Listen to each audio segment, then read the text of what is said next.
Speaking, I got a lot more about TNA, which is kind of funny because this was a really good TNA show, and it was actually much better than Raw. Now, I have some caveats on that score, in that this was a really good show, but they kind of pulled out all the stops on this one and essentially kind of put on pay-per-view matches. And I wouldn't look forward to this being the status quo. For like next week, you're going to see something a lot like this, or the week after. Like a month down the line, it's going to be business as usual for fucking Impact.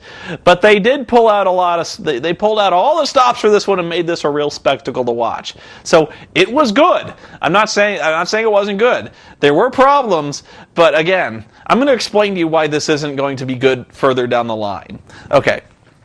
So the first thing that you notice is that I said Hulk got Bubba the Love Sponge a job as a backstage interviewer. And if you're Jeremy Borash, I would be worried about my future endeavors. If you don't know who Bubba the Love Sponge is, you're not missing much. But I said he has to be better than fucking Christy Hemme. More about that later. So the first thing they did was, like, the big news is Hulk Hogan is coming to TNA Impact. And so they've been hyping this motherfucker for 2 months. And so they're like, when is Hogan coming? When is Hogan coming? And doing this whole thing like Mick Foley is shitting bricks about when Hogan is coming. Even so much so that, like, Raven is setting his head on fire. And all that Foley can worry about is when is Hogan coming? That's how big they've been building this guy up. So Bubba the Love Sponge is interviewing these yahoos out in front of the Impact Zone. They're like, what do you think is going to happen tonight? Like, what do you like about wrestling? And people are, like, they had these idiots out in front who are like, I want to see a return of old school wrestling. I want to see people like Ultimate Warrior, Hulk Hogan, the Honky Tonk Man. I want to see chair shots to the head. I want to see brutality. I want to see old school wrestling. And the women there, the women in this one were really funny because all these women were like, I just want to see wrestling men, oily, sweaty men wrestling each other and rolling around. It's like the women here came off as really, really shallow, but it was kind of funny to watch. But it did not make the audience of the Impact Zone look like paragons of intellect. And again, I wonder why I watch this sometimes if I have to side with these people. Hey, my brother's home. Hey, Miles. Just going over TNA Impact. Did you see it? Go on. Yet. No, you didn't see it yet. He's in for a treat. The first match was really, really funny and not a good way to kick off the show. They called it, I forget what they called it, but I wrote down Steel Asylum match. It was an X Division match where essentially they put like a domed cage, imagine like a pressure cooker where you get like this cage, okay, fuck it. There's a cage around the ring, and on top of the ring they got like this curved dome, okay? And there's a little hole at the very top of the dome that they have to climb out. That's how I wasn't really sure about the rules because they never explained this stuff. I couldn't tell if it was for the title. I think it was, but I couldn't tell. So there was this cage match where they have to climb out through the top of the cage. And so there was 8 dudes in this match, which spells clusterfuck in the X Division. It was the Motor City Machine Guns versus Homicide and Kiyoshi of the World Elite versus Lethal Consequences. And by the way, I gotta love Consequences Creed, whose whole gimmick is that he's Apollo Creed. I think they basically, when he came out, had him come out in like the Apollo Creed, like red, white, and blue top hat, coming down to Living in America. Like that's his whole thing. Like that's so awesome to just have they have Apollo Creed in this fucking ring versus Suicide, the video game character, and the champion Amazing Red. So what I really notice about some of these X Division matches is how spotty they are, and by that I mean, I go back to Jackie Chan. One of the worst things that Jackie Chan never likes is a movie where people wait to get hit, where you can clearly see the guy kind of lead his chin out, like waiting to get hit. That's like every X Division match now. Like undeniable athleticism, great stuff going on, but there's a lot of times here where there's a bunch of people just kind of waiting for some guy to jump off the top ropes, and I'm not talking like a second, 2 seconds. I'm talking like 7 to 10 seconds of guys kind of like like in Mike Tyson's Punch-Out, where the guy's all dizzy waiting for the superpower punch, like they're waiting, they're like, oh, and some guy's climbing the cage, and some guy's like waiting, he's like getting ready, and the guy's like, and then it hits the 450 splash or something like that. Like, that's this entire match. In fact, Alex Shelley spent most of this match just kind of stalling on top of the cage so he could jump on people. He was like Spider-Man up there, and as soon as somebody noticed him up there, they're like, oh, hey, you want to jump on me? And Shelley's like, don't mind if I do, and like he does like a hurricane run off the top. So what was really funny about this match was that Homicide whips out a riot baton, like one of those like the police batons, and he starts going ape shit on people with this police baton. And then all of a sudden the bell rings, and you're like, the fuck? And the announcer goes, the referee has ruled this match a no contest. And I didn't know you could do that in a cage match. But apparently you can. Like, I mean, I admit it's shitty for a guy to bring a riot baton into a cage match. It's cheating, sure. But I thought that was kind of the point of the cage match, was kind of like no disqualification. But no, they're like, no contest, this match is over. So, but these guys are still fighting, and then Homicide, like, kills everyone in the ring with this fucking... Yeah, here we go. There we go. He hits them with this, So he kills everyone in the ring, and then Homicide's like, I rule, I'm Homicide! And then he starts climbing out the top of the cage. So he's climbing the cage, everyone's dead. And so he starts to try to climb out through the hole, but he can't, okay? He can't. It's so awkwardly placed that he's kind of too big to wheel his leg over the lip of the entrance and get out. And that's kind of supposed to be the finish, I think, where he kills everybody in the ring, climbs out, and kind of stands on top of the cage, and then gets jumped. Because Jeff Hardy all of a sudden, like, runs out, and he's like, I'm Jeff Hardy! And the crowd is like, yay! And he's like posing on the ring, and he's supposed to jump Homicide, because Homicide is supposed to get out of the cage by now, but he's still like, I can't, no! And so Mike Tenay is trying to buy him time, and I had his quote written down. What'd he say? Oh, Tenay's trying to buy some time by saying, at this point, he's just trying to show off, Taz. And he is clinging for dear life on the lip of this hole, trying to get his leg over. And he's really showing off now. He's just trying to show off, Taz. And then he falls. But the funny thing is, the camera switches away, so they miss him falling. So all of a sudden, Homicide is clinging to the cage. They cut to Jeff Hardy or something like that, and then they cut back. And then he's just in the middle of the ring, and all of a sudden they've kind of like the other guys in the ring. It's been so long they can't sell this riot baton thing like it's gruesome death any longer. So they're kind of beating on Homicide, and then somehow Homicide is just out of the cage. I don't know how, because they keep cutting to Jeff, who's kind of navigating his way through the crowd, and then all of a sudden Homicide just must have taken the door. Like, he's like, fuck this whole shit, I'm gonna go through the door. So he gets out, and then Jeff Hardy's like, hey! And then jumps him, and so they start fighting, and then Homicide, he crushes Homicide with this chair shot to the head that just makes you sick to watch it. And so Jeff sits on top of the cage, and he's like, I'm Jeff Hardy! And people go, yay! That match really sucked! Yeah. Tara versus ODB for the Knockouts title, and since this is a big event show, every title is changing hands tonight, so Tara held the title for, a week? ODB reverses the Widow's Peak into a schoolboy. What was funny here was that when she schoolboyed Tara, she grabs the tights, because she's supposed to be the heel in this match, but ODB is still getting cheered. Like, she is supposed to be such a bad guy here, but they're like, ODB, because they just like chanting, ODB. So, schoolboys Tara grabs the tights and pulls so much tights, you can basically see her entire widow's crack. Like, you see all that real estate, like just 12 to 6. It was a full moon that night. And so she grabs the tight. Whoop. Sorry. She grabs the tights. And you see the ass crack, okay? And you just know someone in that production van was like, holy shit! Cut to the crowd camera! So, like, you see ass crack, and then like crash. They crash over to the audience shot where you can't see anything, and so you miss the pinfall where it's like you just hear like 1, 2, 3, and then they cut back and they're still ass crack, but they kind of pull it over and they're like, "ODB is your knockout chef," and they're like, ah. It was really fun. Limo arrives. Ric Flair hops out.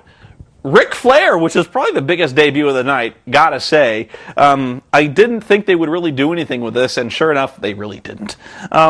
There's an interview segment where Christy Hemme this is earlier in the day, where she sees Mick trying to get in the arena, and she says, "Didn't you get the memo, Mick?" And Mick's like, "I did get the memo, actually, Christy.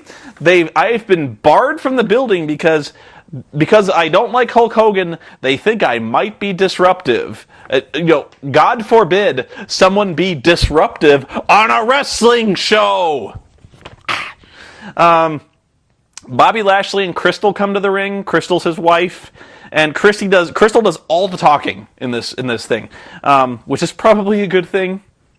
She says that unlike MMA, wrestling is filled with toothless, inbred degenerates. And Bobby has better things to do with his time, so he wants his release from TNA contract. And I was like, this heel turn was totally unprovoked. They just went from they went from Bobby Lashley being like this super baby face to just all of a sudden he's like, Crystal's like, "Fuck you guys, we want out." And so, this is kind of thing that would be better served in, I don't know, a wrestling match. So I really think that from what I've heard, Bobby is supposedly training for an MMA match, and so he really won't be wrestling, and so they probably will just give him his release and just be like, "Okay, it's over." The beautiful people start playing poker backstage, and apparently they're using Stacker 5-hour energy drinks as currency, because trust me, you see these fucking Stacker drinks everywhere. There's posters of it. They're on TV monitors. They're playing poker, and the only thing on the poker table, aside from the cards and breasts, is Stacker 5-hour energy drinks. So buy them. Fucking buy the commentators have like this little wall of Stacker energy drinks. They might as well have Stacker drinks on the ring post that explode when Abyss comes out. I don't know, but I don't know if it's a joke or if it's really real that the beautiful people have no idea how to play poker, because I think it was like Velvet Sky deals each person 2 cards, and they're like, "How many cards you want?"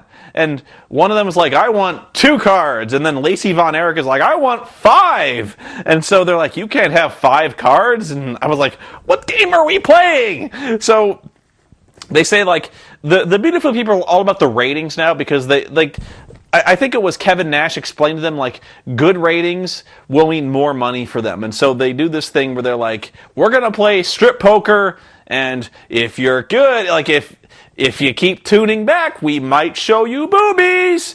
And that's like their whole gimmick, is like every week they tease a lesbian kiss between these two, and it never happens. Nobody really believes it's going to happen, and even if it did happen, who cares? Like, as if lesbianism, like really dry, perfunctory, not even all that hot lesbianism between 2 chicks on a wrestling show is all that titillating. Like, I'm going to tune in because the beautiful people are going to kiss. Ooh. Nobody cares.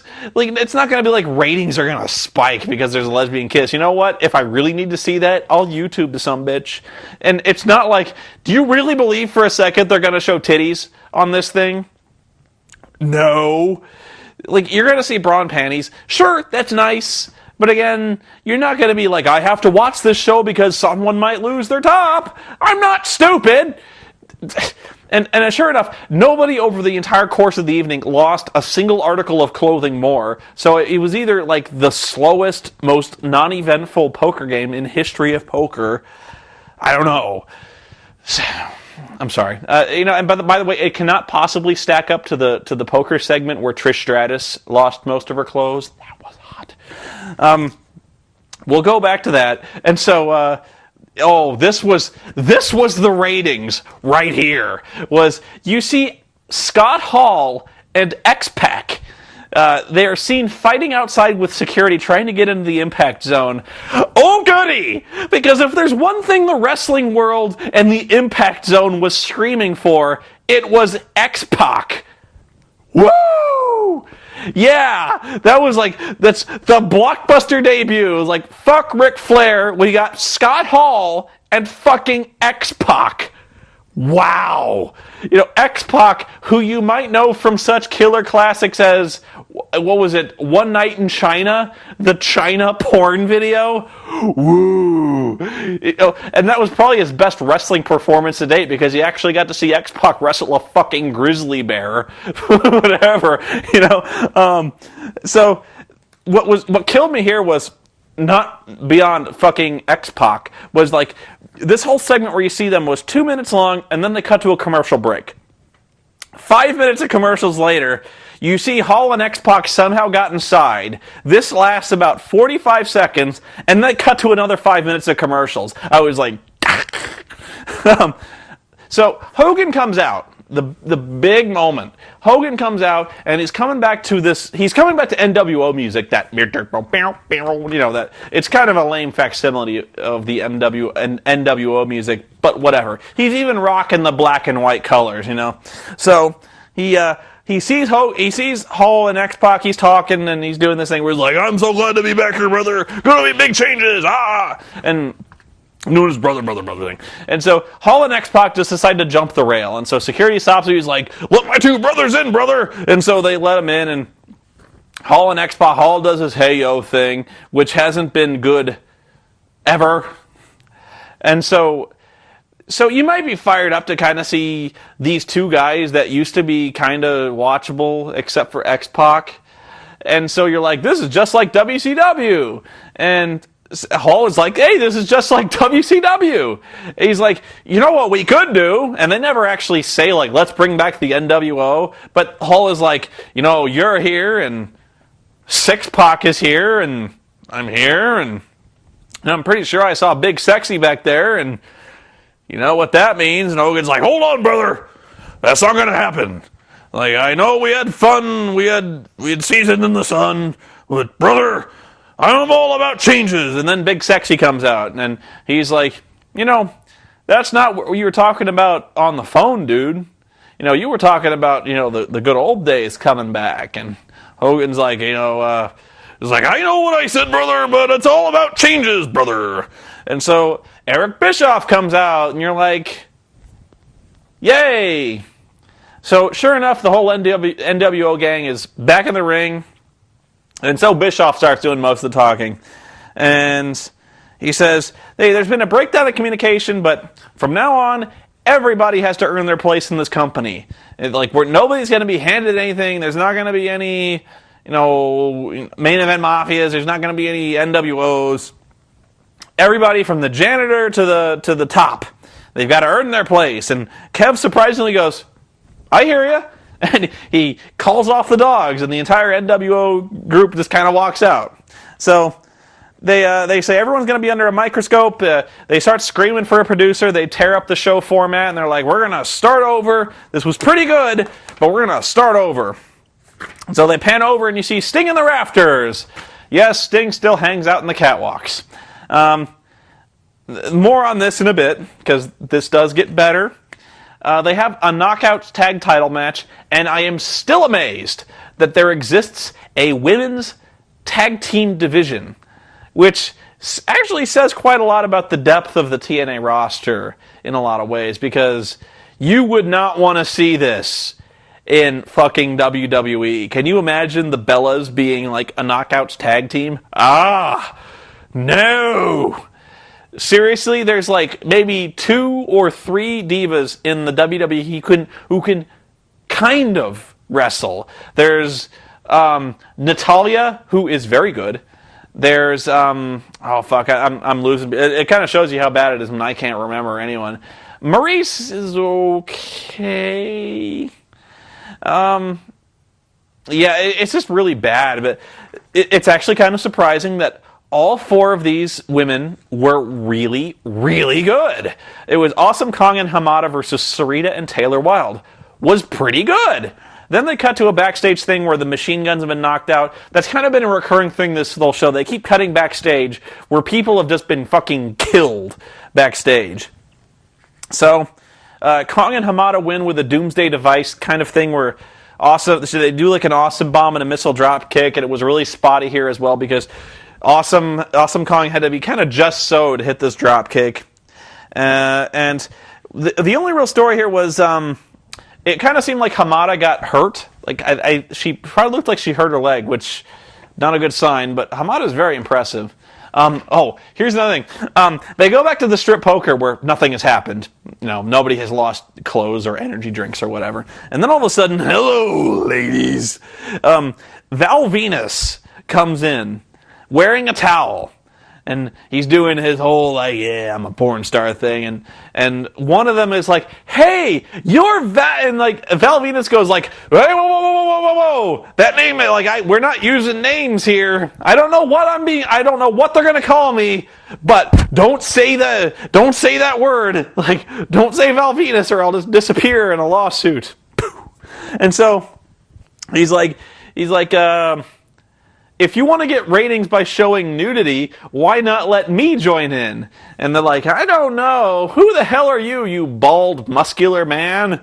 And he's like, well, I must admit you have me at a disadvantage because I've got out of the shower and I'm just wearing a towel. So if I lose one hand, it's all over for me. And the ladies are like, you got a good point. Your logic irrefutable because what we all want to see is the little Venus.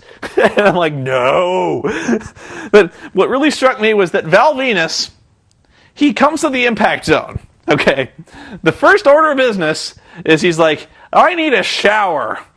So, because I've been working so hard today that he hits the showers and then he just walks around in his towel. So he just happens upon a strip poker game in his towel and he's like, why not? So that is all that amounts to, is that Val Venus joins the strip poker game, and that's it. Foley somehow gets into the building, and he passes the Nasty Boys on the way out. And Iron Sheik fucking shit himself at seeing Brian fucking Knobbs trying to get into the building. And you're like, oh my god, Hogan actually did get fucking Brian Knobbs and the rest of the Nasty Boys into TNA. And here's where I really started having a problem, where you're like, it's good seeing the Nasty Boys back, and then your second reaction is, what the fuck am I saying? No! You see Hall and X-Pac, you see fucking Kevin Nash, you see the Nasty Boys, Val Venus, and a bunch of other guys who are showing up on this show as really shocking debuts, and you're like, this is terrible. There's no way that I want to see this. Can you imagine tuning into fucking Impact and watching Hall and X-Pac try to work a match? Could you imagine seeing, now, trying to watch the Nasty Boys work a match? All these guys are at least 12 years past their prime. It's so sad. You do not want to see this. You so don't want to see a Nasty Boys match. We just saw, what was, Jim Neidhart fight fucking Jay Lethal.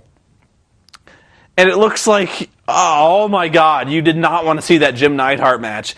But this is really getting to the point where we have, these really washed up old people in these matches, and you really fear for Impact, because you're like, for a one-time thing, it was good seeing these guys back, but then you really start fearing, what if these guys stay? And you just yeah. Next match, Raven and Dr. Stevie versus Matt Morgan and Hernandez. The winners are the number one contenders for the tag team championships against the British Invasion at the pay-per-view. And as long as it took me to say that, was longer than the match was, because Morgan hits the carbon footprint and kills Stevie in, I shit you not, 20 seconds. Hey, Stevie, Raven, those future endeavors I mentioned? You might want to hit up Borash and kind of get that resume template kind of figured out, because you're on the bus, guys. Oh, yeah. Then they had the Pope backstage getting interviewed for his match with Nigel McGuinness, who they are inexplicably calling Desmond Wolfe. So Pope is doing his thing, and then he's interrupted by some guy. And I didn't know who this guy was. He looked familiar, but not in that good way. You're just like, who the fuck is this guy? Strike that, I don't care. And this guy, he interrupts for no reason.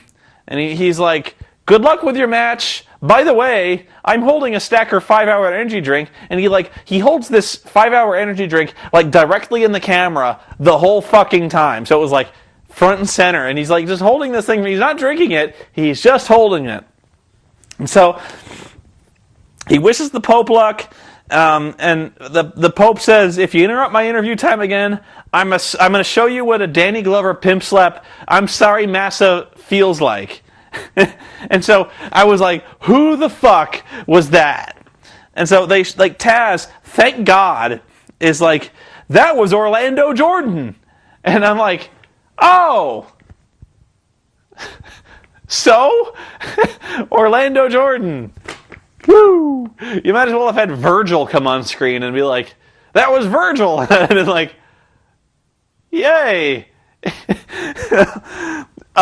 So Pope versus Desmond Wolfe, it was a short match, but pretty good. Pope reverses the Tower of London into a small package, and how far Nigel McGuinness has fallen. I really don't think they're going to do anything with Nigel anymore if he's jobbing to the Pope. And he's jobbing clean to the Pope. I just don't know. Rhino's been taken out backstage. They go backstage. AJ says, Borash is interviewing AJ Styles. AJ says he won't really feel like a world champ until he actually beats Kurt Angle at Genesis. The Bish comes in and says that's not happening at Genesis. It's happening tonight because we got to pop the rating. We're going to do a pay-per-view match tonight. Jeff Jarrett comes down, starts taking credit for starting the company, building new stars, bringing Hogan back, basically wastes about 10 minutes of fucking time. Hogan comes on screen and then starts cutting this heel promo on the guy, or at least it comes across as a heel promo because he gets booed the fuck out of the building. He's like, don't give us this crap about how you saved the business, brother. You may have started TNA, but you also drove it in the fucking ground, brother. And so they're like, boo! And he's like, he says Hogan is Dixie Carter's new partner and Jarrett is out. He's got no stroke now, so he's going to have to lace up his boots and wrestle guys. And I didn't know you could make Jeff Jarrett do that, but whatever. And I really don't need to see Jeff Jarrett in the ring again. I'm sorry, I don't. See, backstage, Jeff Hardy is painting.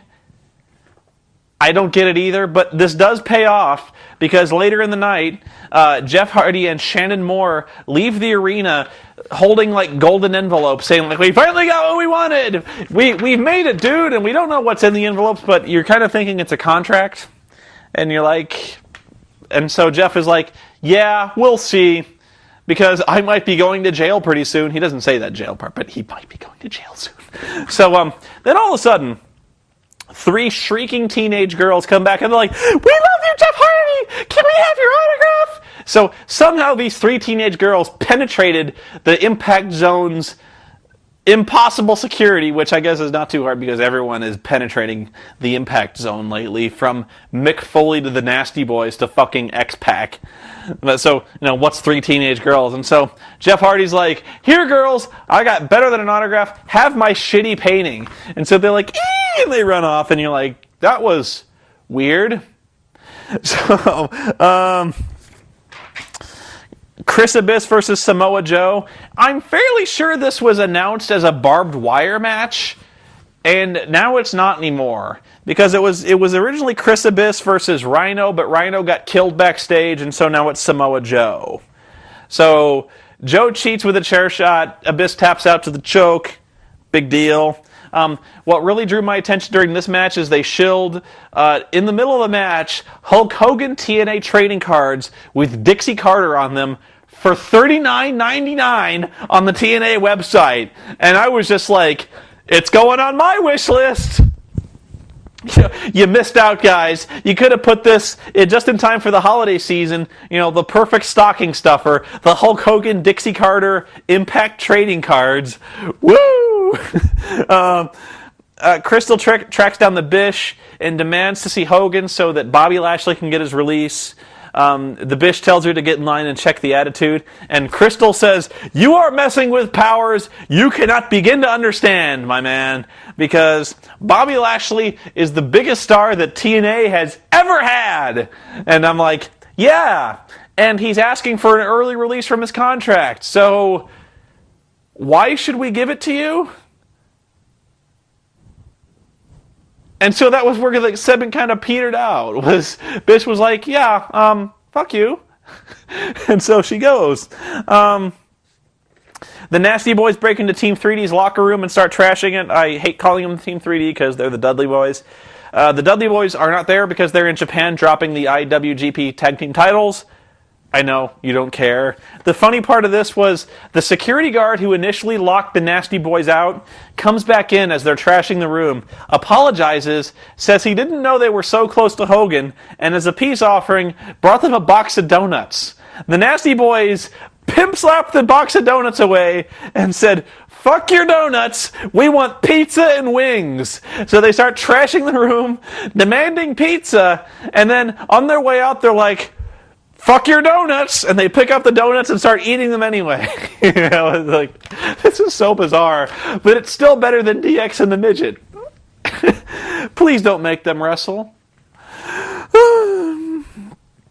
The TNA World Heavyweight Championship. This is it.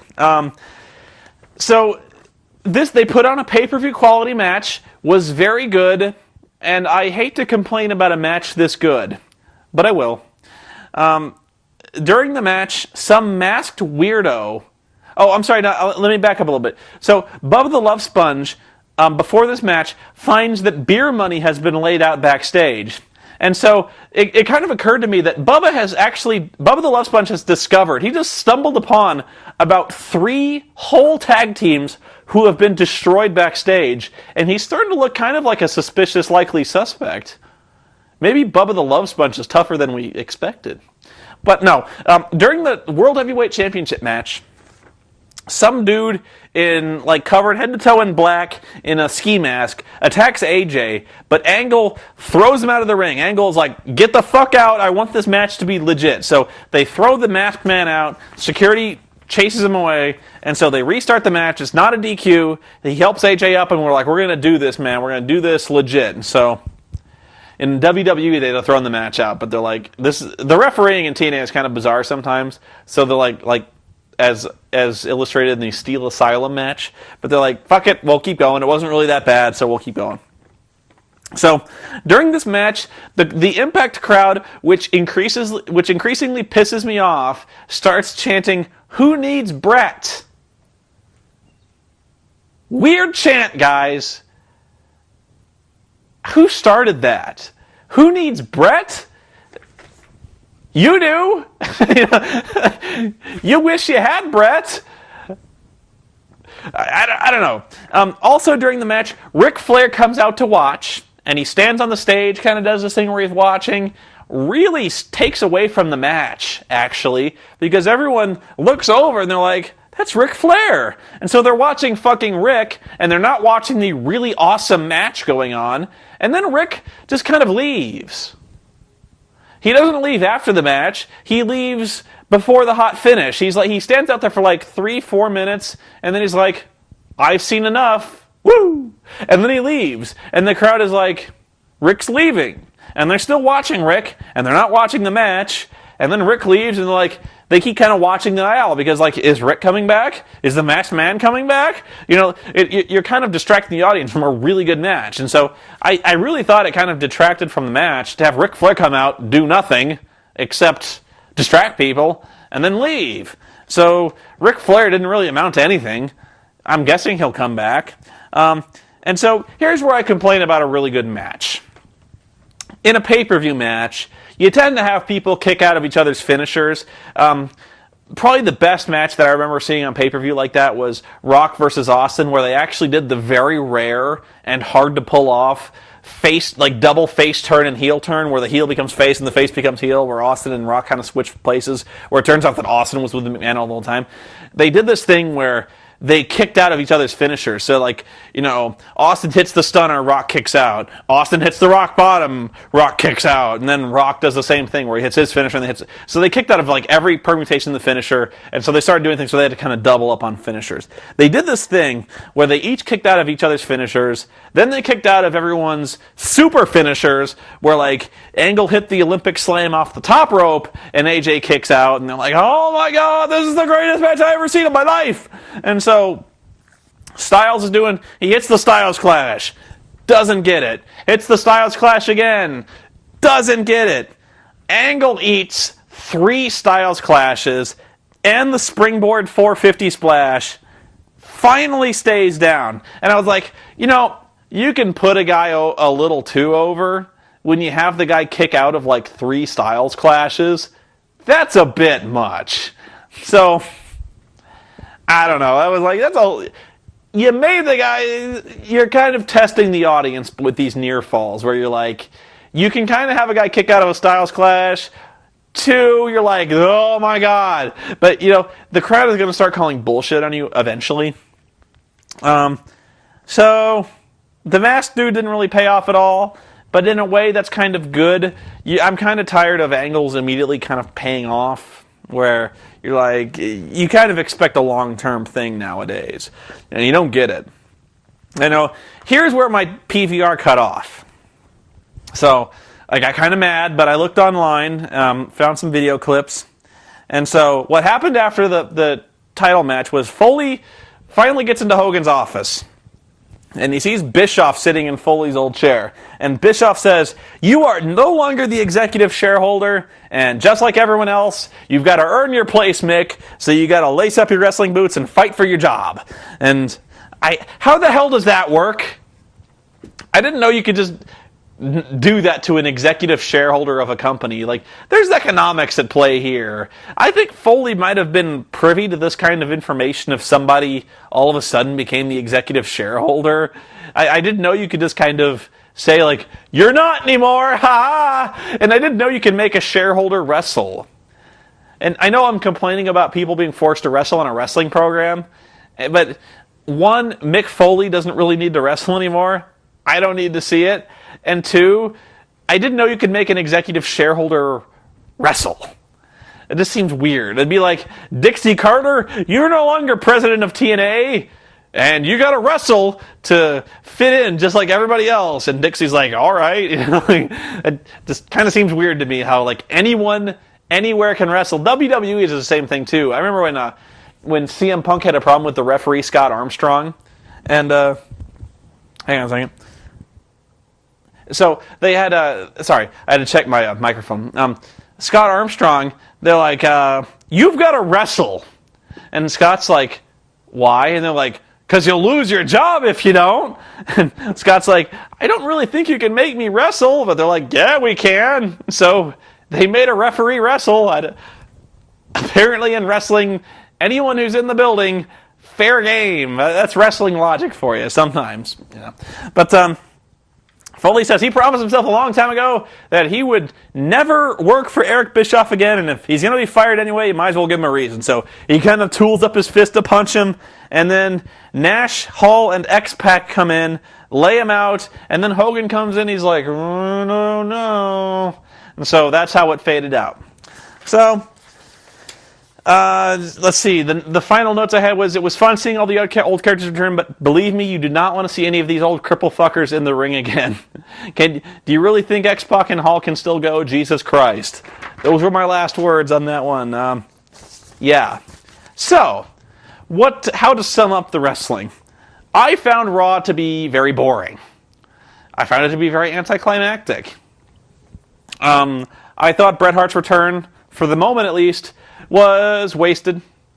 And I know I was the one who really hated to bring up the specter of Montreal, who doesn't really want to bring up the specter of Owen Hart, but I wish they'd done something. Set something up. They don't need to bring back Montreal to say, like, you know what, Sean, I don't like you, and I'm going to make you wrestle in shitty matches. Or, like, I'm going to put you, like, I'm not going to give you The Undertaker for WrestleMania, I'm going to give you some other match. Or building up to some match with Vince McMahon, something. They didn't give me anything. the matches were okay, but nothing great. I'm kind of tired of seeing DX. That's just my own fatigue. Actually, I thought the Sheamus Evan Braun match was really good. But TNA was a much better show this week, and I will rarely say that. And so, again, this is another example where I hate when people say I go into something with a bad attitude, committed not to liking it, and then make myself not like a good thing, because I went into Impact pretty devoted to hating it, because I've hated Impact for years now, and it was pretty good. Now, I had problems with it, but that's me. I'm a critic. I nitpick things. But it was a really good show. It was better than Raw. There were bad things. The Steel Asylum match was total horseshit. And this is kind of... The bad refereeing, the bad booking is kind of iconic of Impact for a long time. And I gotta tell you, I've got bad feelings about the future of this company with Hogan in charge, or at least with Hogan being a major guest star, because you don't want to see the matches coming down the pike for this one. You don't. Because if you're actually happy about Scott Hall, X-Pac, the Nasty Boys, Orlando Jordan... And, Jeff Hardy's the one guy you might be happy to see back, but I wouldn't get used to it. I really don't know what Jeff is thinking, because he kind of had a good thing going with the WWE. I don't know how much longer he's going to stay out of jail. I don't know. I think what really bugs me about TNA right now is Nigel McGuinness, because I was really hoping to see him in WWE, and I really think he made a bad move going to TNA, and I think even Nigel is starting to realize that, because I think he might be jobbing for some time now until his contract's up. And I hate Desmond Wolfe. I hate the name. It's really cheesy and really bad, especially since they've got Desmond Wolfe saying really shitty things. Like, with a name like Desmond Wolfe, the first thing you think is like, please don't make him make wolf puns. Don't give him a catchphrase that has to do with wolves. And sure enough, his catchphrase is, "You will bow to the howl," and it's bad. But I've gone on a very long time talking about wrestling. Probably going to be the last time for a while, unless there is an epically bad show, and I'll tell you. But in terms of Monday night, I will simply close by saying, in terms of Monday Night War, I kind of called it a Monday Night War. It's not. TNA is still very small fry compared to WWE. And it's not like back in the day when WCW was backed by Turner, when there was actually a significant financial juggernaut behind WCW. They were stealing talent from the WWE. There were people jumping ship. There was a lot of controversy, invasions and things like that. WWE is not worried, and they shouldn't be. I mean, yeah, they may have swiped Jeff Hardy out from under their nose, but Jeff wasn't under contract anyway. They swiped Orlando Jordan. Woo, they got Ric Flair, but they're kind of done with Ric Flair. I'm kind of done with Ric Flair, and so you might have expected some kind of big debut, big controversy, and really, it was just a bunch of old people. And that was kind of the downfall of WCW, was it had a lot of old people who were washed up back then. Like, Hogan, Hall, and Nash were washed up when WCW went under. Those guys should have retired back then. I know I may get some heat for this, but, like, Ric Flair probably should have retired back then. And, it was called wheelchair wrestling for a reason, because you had old people dominating the top of the business, and nobody ever got over. It was just NWO all the fucking time. And so, raising the specter of the NWO in TNA, not a good thing. Really not. Especially when your NWO is comprised of X-Pac and Hall. Ooh. And Kevin Nash, who's been just about the biggest waste of time in TNA for a long time, because as much as I've said Carlito stopped trying, Hall, has he ever tried? I don't know if he played everything so low. Anyway, so I liked it, but I'm not really that optimistic towards the future on TNA. I really think, competition would do wrestling good, but I really don't think TNA is competition right now. I think the better wrestling going on is Ring of Honor, and Ring of Honor is not even really competition. I am excited. I've heard something about Bryan Danielson coming to the WWE. Would love to see that.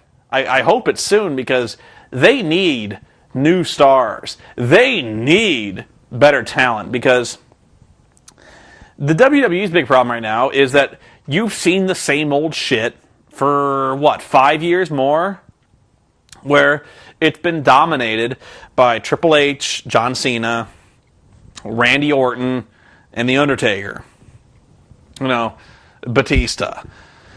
The same stuff for way too long, and so they desperately need injection of new blood, and they're kind of killing that new blood. Like, they were trying to breed a new star with Kofi Kingston, and Kofi is kind of back to mid-card doing nothing now, kind of jobbing to Orton now, and so that's really disappointing. And so they really need to work on new stars, and that's why the Sheamus thing is a good thing, but at the same time, it's kind of hard for the audience to buy into that. It's kind of hard for them to believe that there's a new star, like somebody can be put over established superstars, because they really don't think, like, John Cena's been put over so strongly for so long, they just don't believe that it'll last. So when Sheamus wins, their reaction is, fucking Sheamus? Who the fuck is this guy? So, don't get me wrong, I applaud the bold decision to put the title on a new guy. Maybe too new, but I can't fault him on that. I like it. I like Sheamus. I really do. And I hope they stick with him. Really do. But they need to do more. They really need to start phasing out, or at least putting over some new guys, and I don't think they're going to do that. I think they're kind of stuck on, they're very tunnel vision on one guy, and so if they're going to tunnel vision on one guy, they'll probably tunnel vision on Sheamus, focus exclusively on him, and do nothing else. But, they got so many stars they could breed. Evan Bourne could be huge. Kofi, huge. And they got all these other stars that they could bring up. John Morrison, who's not really doing much of anything right now. And I think people really believed he was going to be huge, too. Next world champion. If you'd asked me last year who the most likely next world champion would be, I'd have put John Morrison right on top of the list. And I don't think it's going to happen. In fact, I don't think he's going to come close anymore. I think he's back to mid-card hell. So, that's my advice. I think it might be time for my medicine. I'm on antibiotics right now. So, thank you for watching. If you're wrestling fans, I think the only people watching right now are the wrestling fans. So thank you for watching. I hope you value my insight, and I value yours, so comment on these videos. Keep watching wrestling. I will watch Impact. I will tell you what. Impact did succeed in that I am very interested to see what happens next week, and I will tune in. So, join me on this epic adventure as we watch wrestling for a little while. But it might be a while before I talk about it some more. I might just kind of blog about it, right? Write some very brief notes. So thank you. I am actually doing a bunch of videos right now. I'm not recording anything, but I'm doing a bunch of writing and kind of prep material until my foot gets better and able to walk around a little better. I might be in a walking cast for a while. So, yeah. Until next time, guys. See you later, brothers.